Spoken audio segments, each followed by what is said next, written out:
natin ganap na nalalasap ang tunay na kalayaan sa ating bayan.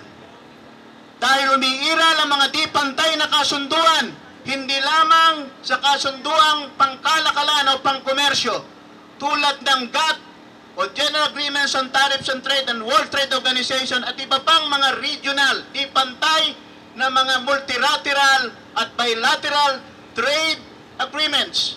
Nandyan din ang 1951 Mutual Defense Treaty at iba pang mga di pantay na mga tratadong pangmilitar o pangseguridad kung tawagin nila.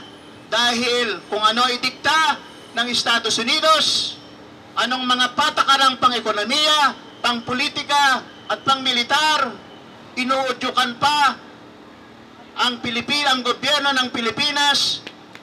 Nagpapatuta naman si Pangulong Noynoy Aquino, kung kaya't lalong lumalalim at tumitindi ang interbensyon at pakikialam, dominasyon ng Estados Unidos.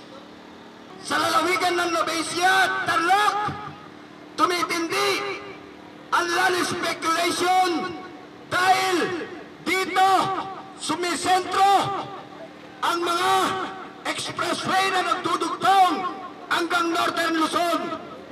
Ang lahat ng ito ay nakakabit sa programa ng gobyerno sa ilalim ng Metro Luzon Urban Beltway. Habang nagaganap ang mga proyekto ito, nandyan ang operasyon nito, construction, nandyan ang kasabay ng matinding militarisasyon na kung saan nandun ang mga proyektong ipinapatupad ng rehimeng ito.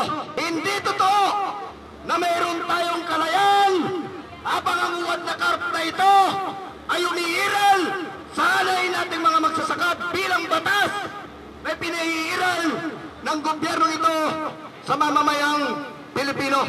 Sa Dulong Quezon, umiiral ngayon ang militarisasyon. Nandyan ang 8 batalyon na nananalasa sa pananakot ng mga sibilyan sa Dulong Quezon, lalo tigit sa mga magsasaka. Dahil sa pagsusulong na ipamahagi ang lahat ng asyenda, tulad ng Hacienda Matias, Hacienda Moray, Hacienda Reyes, Hacienda Quezon, Hacienda Oy, Hacienda Tan, at Hacienda Cabresa.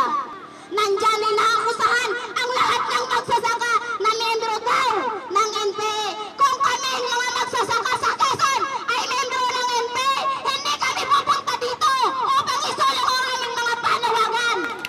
Ang testimonya, ang mga patutuo ng mga kinatawan at leader ng ating mga organisasyong magsasaka sa iba't ibang rehiyon at panig ng ating bansa na nagpapatutuong walang dapat ipagdiwang at ipagpunyi ang masang magsasaka sa mga huwad na reforma sa lupa na pinatutupad ng reaksyonaryo at makapanginong may lupang gobyerno o rehimen, kung hindi sa pamamagitan lamang ng pagpapatupad ng tunay na reforma sa lupa, kasama na ang pagsasabatas ng Genuine Agrarian Reform Bill o House Bill 374. Pero ang pangunahin pa ring larangan ng paikibaka ng masang magsasaka ay sa kanayunan, mga kasama.